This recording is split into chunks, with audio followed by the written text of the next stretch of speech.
2022년 10월 24일 월요일 날마다 주님과 함께 10분 말씀 묵상을 시작하겠습니다.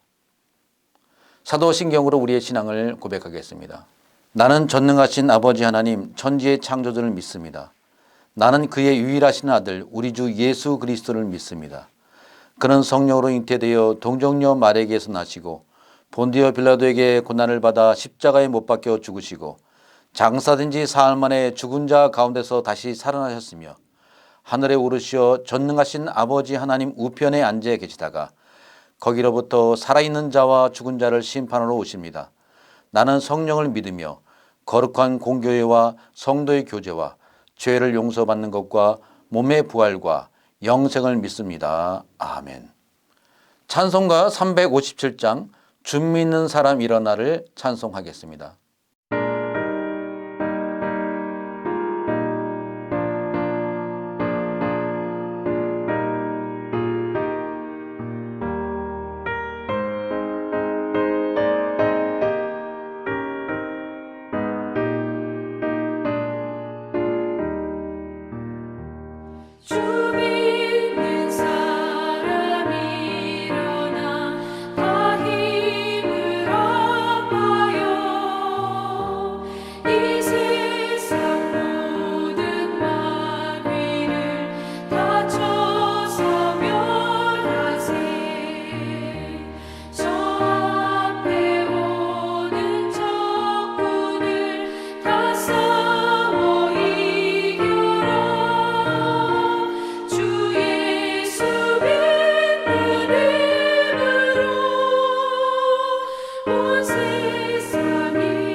오늘 우리에게 주신 하나님의 말씀은 다니엘서 6장 7절로부터 10절까지의 말씀입니다.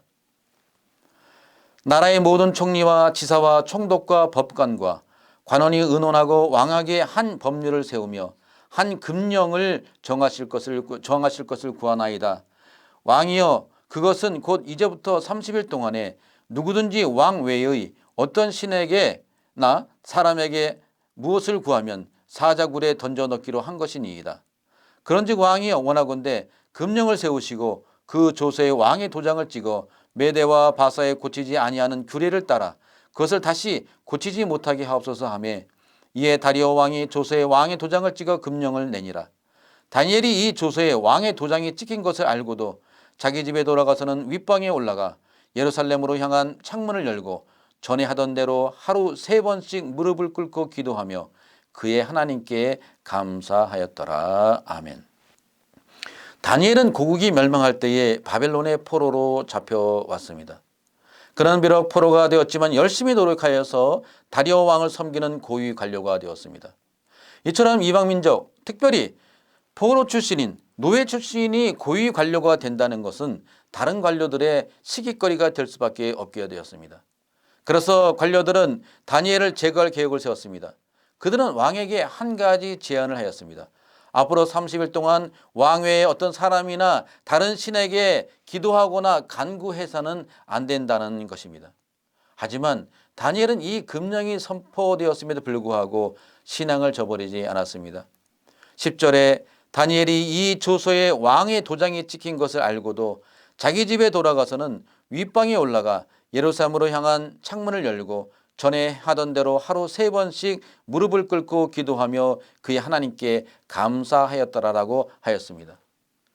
다니엘의 상황이 급변하였습니다. 하지만 그는 상황이 변화했어도 기도하기를 그치지 않았습니다. 그는 하루에 3번씩 계속 기도를 하였다고 합니다. 3번은 단순히 횟수를 의미하지 않습니다. 그가 늘 기도했음을 의미합니다. 그는 또 윗방에 올라가서 기도했다고 했습니다. 그에게 늘 기도하던 방이 있다는 것을 우리는 알 수 있습니다. 그는 매 순간 기도하던 사람이었지만은 정해놓은 방에서 정기적으로 기도하던 사람인 것을 우리는 알 수가 있습니다. 그는 또한 창문을 열고 기도했다고 했습니다. 그는 숨어서 기도 생활하지 않았습니다. 자신의 신앙을 숨기지 않았습니다. 그는 사람들이 보건 안 보건 상관하지 않았습니다. 어떤 상황에서도 무릎을 꿇고 하나님께 기도하였습니다. 10절 후반부에 기도하며 그의 하나님께 감사하였더라라고 하였습니다. 다니엘은 기도할 때 자기의 목숨을 보존해달라고 기도하지 않았습니다. 그는 또한 이러한 금령을 내리게 한 신하들과 왕을 심판해달라는 그러한 기도도 결코 하지 않았습니다. 그는 오히려 감사하며 기도하였다고 하였습니다. 그는 하나님께 영광을 돌리는 기도를 드렸으며 모든 일에 감사하는 기도를 드렸습니다. 그는 자신의 처지나 상황을 비관하지 않았습니다. 오히려 불행한 처지나 어려운 상황으로 변했음에도 불구하고 함께 하신 하나님께 감사했습니다. 이러한 감사의 신앙이 그를 상황에 굴복하지 않고 그 상황을 지배할 수 있도록 하였으며 더 나아가 그 상황을 바꿀 수 있도록 하였습니다. 이런 다니엘과는 달리 우리의 기도 생활은 상황에 쉽게 지배당할 때가 너무나 많습니다. 기도의 응답이 없거나 응답이 늦어지게 되면 하나님을 곧잘 원망하게 됩니다. 또 시간에 쫓기게 되면 가장 먼저 기도 시간을 줄이곤 합니다. 시험 공부 때가 되거나 중요한 일이 생기게 되면 시간을 맞춰 놓고 하더라도 기도는 결코 시간을 맞춰 정기적으로 하지 않습니다. 어떤 때는 심지어 주위 사람들을 의식해서 기도를 포기할 때가 있습니다. 기도하는 것이 창피하기도 하고 또 잘난 척하는 것 같아 순식간에 마음속으로 해버릴 때가 얼마나 많은지 모릅니다. 우리는 또한 하나님께 감사와 영광의 기도를 드리기보다는 무언가를 얻고자 하는 갈구의 기도만 할 때가 얼마나 많은지 모릅니다. 물론 간구하는 기도가 잘못되었다는 것은 결코 아닙니다. 하지만 우리의 기도에 다니엘처럼 감사가 늘 포함되어야 합니다. 왜냐하면 이 감사의 기도가 우리의 상황을 변화시킬 수 있기 때문입니다. 빌립보서 4장 6절에 아무것도 염려하지 말고 오직 모든 일에 기도와 간구로 너의 구할 것을 감사함으로 하나님께 아뢰라라고 말씀하고 있습니다. 아무리 상황이 급변하였다 하더라도 어렵게 되었다 하더라도 절대로 염려하며 기도해서는 안 됩니다. 염려의 기도는 상황을 악화시키기만 할 뿐 절대로 상황을 바꾸지는 못합니다. 감사함으로 기도하시기 바랍니다. 감사의 기도가 상황을 변화시킵니다. 불행을 행복으로 바꿀 수 있습니다. 실패를 성공으로 바꿀 수 있습니다. 감사의 기도가 세상을 바꿀 수 있습니다. 어떠한 상황에도 기도하기를 멈추지 마십시오. 어떠한 상황에도 감사함으로 기도하시기 바랍니다. 사랑의 하나님, 우리는 상황에 따라서 우리의 기도가 돌변하게 되지 않는가 다시 한번 생각해 주신 것 참으로 감사합니다. 기도를 정기적으로 드리지 못하고 나의 상황에 맞게 기도하고 또 나는 늘 기도하면서 불평하고 의심하지 않았나 돌아보게 하여 주시옵소서. 다니엘처럼 어떠한 상황에도 감사의 기도를 드릴 수 있는 우리 모두가 되게 하여 주시옵소서. 이 모든 말씀 우리 주 예수님 이름으로 기도드리옵나이다. 아멘.